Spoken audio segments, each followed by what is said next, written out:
नाम तेरा माता महाकाली हो, बस गई मिंदल बटासा, नाम तेरा माता जय माता दी। मैं इस समय आज मौजूद हूँ पाडर में और इस समय जो है वो मिंदल की यात्रा चल रही है। मैं आपको बता दूं कि ये यात्रा जून महीने में चलती है और इसके बाद जुलाई 25 से मचेल माता की यात्रा आरंभ होगी।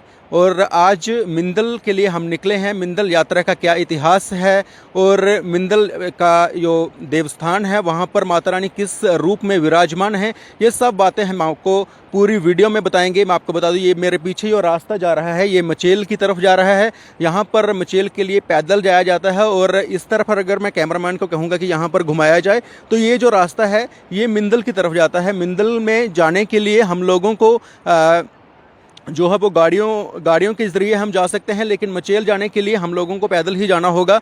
और अभी आगे की यात्रा किस तरह से रहेगी, किस तरह से श्रद्धालुओं का जो है वो आस्था है, वो सब बातें हम आपको इस वीडियो के माध्यम से बताएंगे। आप मिंदल यात्रा का इतिहास जानने के लिए और भक्तों का उत्साह जानने के लिए हमारे साथ बने रहिए। ओ नाम तेरा माता महाकाली हो, लगिया मैया जी तेरे द्वार, उड़े लगिया मैया जी तेरे द्वार, पाइए घुंघरू में नचना, उड़े लगिया मैया जी तेरे द्वार, पाइए घुंघरू में नचना। सोने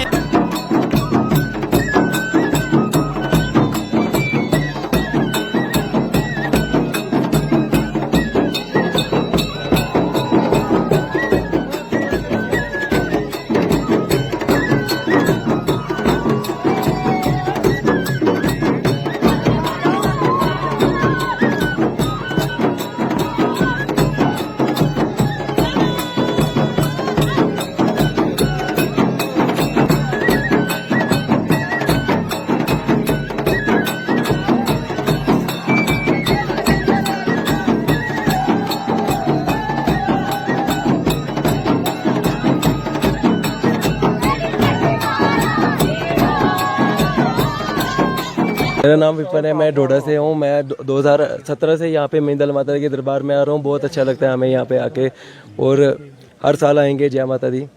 कब से आ रहे हैं? 2017 से आ रहे हैं हम यहाँ पे। किस तरह से यहाँ का पता चला और कैसे? मेरे दोस्त पहले आ रहे थे तो उन्होंने मेरे को बताया कि यहाँ पहले हम मचेल जाते थे, फिर उन्होंने बताया कि यहाँ पे मिंदल माता भी है जहाँ से प्रकट हुई है माता, तो वहाँ भी आप एक बार जाओ।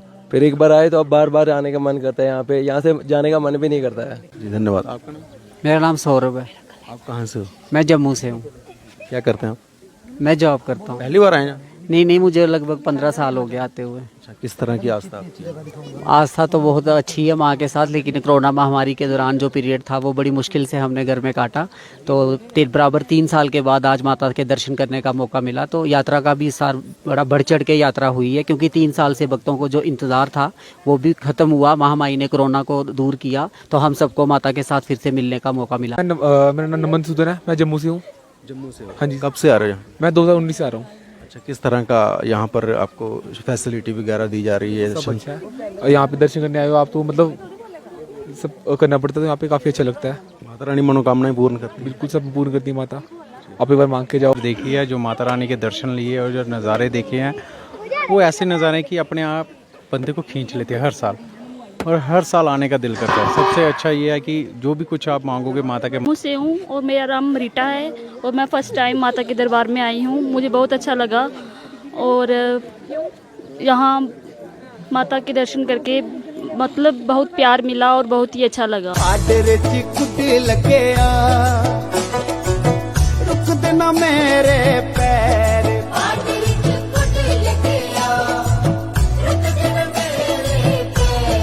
ढोलन गड़ा बजिया, रुक देना मेरे पैर,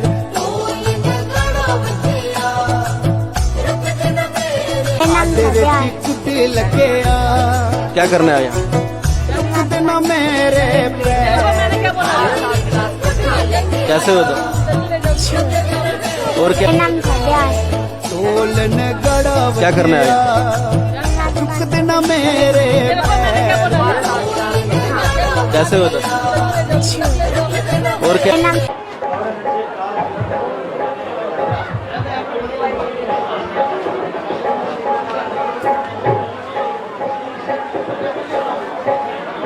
पर माता रानी पिंडी रूप में साक्षात मौजूद हैं। हमारे साथ मिंदल के इतिहास पर बातचीत करने के लिए यहाँ पर जो मंदिर है वहाँ के पुजारी मौजूद हैं, उनसे बातचीत करेंगे और जानेंगे कि क्या है मंदिर का इतिहास। पंडित जी, आपका बहुत बहुत स्वागत है हमारे साथ। आपका नाम? जी, जय माता दी महाराज। महाराज, मेरा नाम भूपेंद्र शर्मा है, मैं माता मिंदलावासिनी का पुजारी हूँ। तो आज मैं आपको यहाँ के इतिहास के साथ अवगत करवाऊँगा।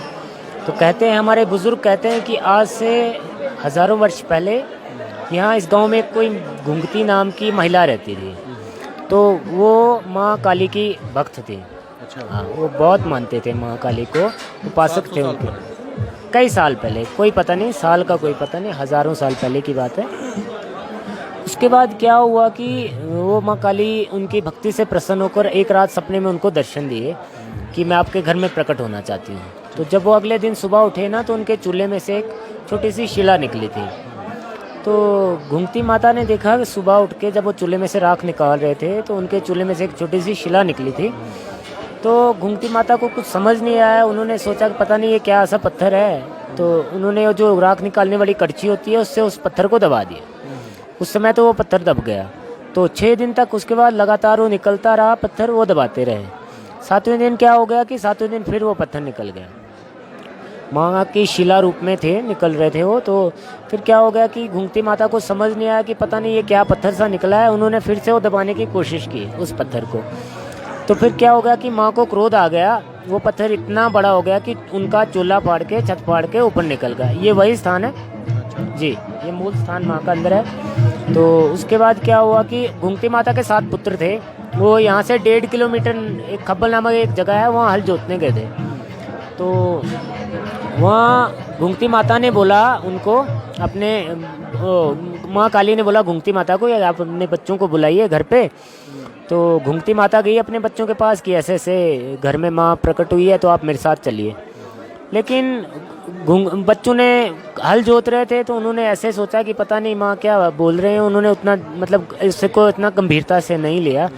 वो घर वापस नहीं आए, माता आ रहे थे वापस घर आए तो उन्होंने बताया माँ को कि ऐसे ऐसे वो बच्चे नहीं आए। तो माँ ने वहाँ प्रकट होकर उन सबको शाप दे दिया कि तुम सब इसी वक्त पाषाण पिंड बन जाएं। और वो पाषाण पिंड बन गए उसी समय, और वो अभी भी विराजमान है। आप जाके उनके दर्शन कर सकते हैं। वो कहाँ पे? यहाँ से 1.5 किलोमीटर नीचे होगा। अच्छा, वहाँ पर क्या है? नाम खब्बल नामक जगह है, वहाँ ज़मीन थी उनकी ना, वहाँ हल जोतने गए थे वो। हाँ, तो वो वहीं पे उनको शाप दिया माँ ने, और वो उस पत्थर की मूर्त बन गए। उसके बाद क्या हुआ कि माँ ने इस गांव को शाप दिया कि आज के बाद इस गांव में जिसके भी 7 पुत्र होंगे तो उसका पूरा वंश खत्म हो जाएगा जी। तो बुजुर्ग कहते हैं हमारे ना कि बीच में किसी के 7 पुत्र हुए थे तो उनका पूरा वंश खत्म हो गया। हाँ, तो पूरा वंश खत्म हो गया। और कहा उसके बाद कहा माँ ने कि आज के बाद इस गांव में एक ही बैल से हल जोती जाएगी। हाँ, तब से लेकर अब तक एक ही बैल से हल जोतते हैं। हल एक ही बैल से जोतते हैं, मतलब दूसरा बैल नहीं लगाते जल के लिए। और अभी तक यहाँ पर ट्रैक्टर वगैरह की सुविधा नहीं है, सिर्फ हल तो बैल से जोता जाता है। जी जी, एक ही बैल से भी? एक बैल से, अभी भी एक ही बैल से हल जोतते हैं। तो उसके बाद क्या हुआ, माँ क्रोध रूप में थे। तो पुजारी की, जैसे भी जिस भी को भी पुजारी बनाते हैं तो हफ्ता 10 दिन में उसकी मौत हो जाती थी। फिर एक कोई सिद्ध बाबा आए यहाँ पे, उनका नाम गुन्नू गोस्वामी था। तो उन्होंने क्या किया, जो माँ का विराट रूप था, जो शिला रूप में प्रकट हुए थे साक्षात, तो उसको क्या किया, तांबे के पत्थर से ढक दिया। जो तांबे का पत्थर होता है, तांबे के पत्थर से ढक दिया। उसके बाद क्या हुआ कि जिसके हम अभी दर्शन करते हैं अंदर, माता की जो पिंडी है, ये उसका प्रतिरूप बना दिया कि बहुत माता रानी उग्र रूप में है यहाँ जी। उग्र भी नहीं बोल सकते, यहाँ पे जो भी अपने सच्चे मन से आता है उनकी मनोकामनाएं पूर्ण होती है। मनोकामनाएं हर साल पूर्ण होती है यहाँ पर जी। किस तरह की क्या क्या चढ़ता है माता रानी? चढ़ता तो इंसान की अपनी इच्छा अनुसार, जैसे यहाँ पे प्रसाद हो गया। मन्नतें मांगते हैं, उसके लिए कोई खास मन्नत मांगने के लिए कुछ की हम ये चीज़ माता रानी को चढ़ाएंगे? कुछ भी भक्त अपनी इच्छा से कुछ भी चढ़ा सकता है? भक्त कुछ भी चढ़ा सकता है महाराज। जो चढ़ावे से माता रानी खुश नहीं होती है, इंसान के भाव से, किस भाव से वो आता है उससे खुश होती हैं। तो यहाँ पे जैसे ना कईयों को पुत्र नहीं हुए थे, मतलब कई सालों से उनको कुछ भी नहीं हुआ था, जैसे बच्चा नहीं हुआ था, उनको बच्चे हुए हैं। और भी ढेरों इतने, आपको किसी भी श्रद्धालु से पूछ लेना, आपको तरह तरह के चमत्कार सुनने को मिलेंगे। कोई ऐसे या माता रानी का कोई चमत्कार जो आप कोई बात हमसे साझा करना चाहते हो?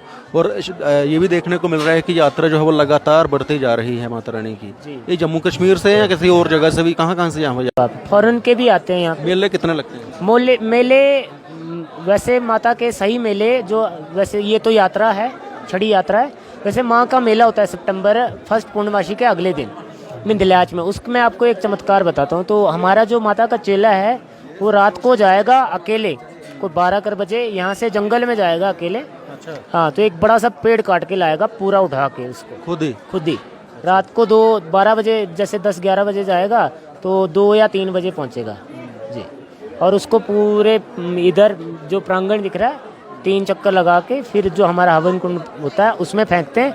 तो उसमें क्या होता है, जब फेंकते हैं तो उसकी कहते हैं, जब वो पेड़ फेंक रहे होते हैं ना, उसकी चोटी तोड़ के कोई अगर माता रानी के पास ले आए, पहले जो पेड़ लेके आते हैं ना, जो पेड़ लेके आते हैं उसको टुकड़ा काट के, हाँ मतलब चोटी जो सबसे टॉप का हिस्सा हो। अच्छा चोटी। हाँ चोटी, उसको अगर ले आए तो उसकी मनोकामना 100% पूरी होगी। तो वो तोड़ते हैं यहाँ के लोग? हाँ जी। बाहर से उस समय लोग आए थे या लोकल यहाँ के ही श्रद्धालु? बाहर के उतने ज़्यादा नहीं होते क्योंकि ठंड होती है, यहाँ रोड की फैसिलिटी उतनी अच्छी है नहीं, तो उस वजह से लोग कम आते हैं। पर फिर भी आते हैं, पार्टर से हमारे लोग आते हैं। अभी आप खानदानी पुजारी हैं, कितने समय से आपका कुल यहाँ पर पुजारी का काम कर रहे हैं? मेरे मैं चौथी पीढ़ी हूँ जी। ओम भूर्भुवः स्वः तत्सवितुर्वरेण्यं भर्गो देवस्य धीमहि धियो यो न प्रचोदयात् स्वाहा।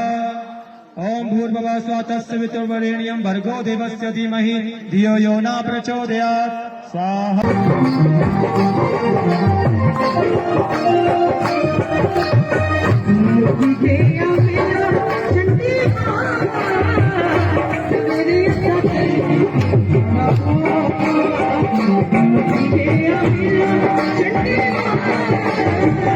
मैं यहाँ की बात कर रहा हूँ, यहाँ सुविधाओं की। यहाँ पर काफी दुविधाएं हो रही हैं, हम रात को भी यहीं थे। यहाँ पर चूँकि सारी संस्था सारी जो है इकट्ठी हो जाती है, यहाँ हमें बाथरूमों और इसकी लैट्रिन की काफ़ी, रहने की भी काफ़ी समस्या, रहने की भी है। लेकिन मैं एक बात बहुत खुश हूँ इस बात से और बहुत शुक्रिया करता हूँ कि एक अच्छा और मेहनती और एक नंबर का ऑनेस्ट इंसान मान सिंह जी जो प्रेसिडेंट है, उन्होंने 2 साल में जो काम यहाँ किया है वो 18 साल में मैंने नहीं देखा है। सर्विस का कोई चल रहा है कि अभी बोला है कि अगले साल से हेलीकॉप्टर यहाँ आएगा, क्या सच आएगा हेलीकॉप्टर? देखिए, हमारी उनके साथ पहले कुछ बात हुई थी, लेकिन यहाँ पर हमें ये डिफ़िकल्टी आई थी कि जगह को उनका लैंडिंग का प्रॉब्लम उनको चाहता, वो एग्री करते थे कि हम उस वो हो गया क्लियर? नहीं अभी बात क्लियर नहीं हुआ।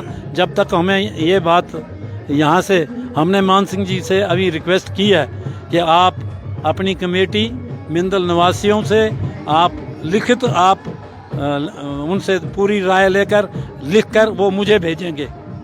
चेयरमैन साहब जो है, चेयरमैन यात्रा हमें दे देंगे, हम उस मसले को टेकअप करेंगे।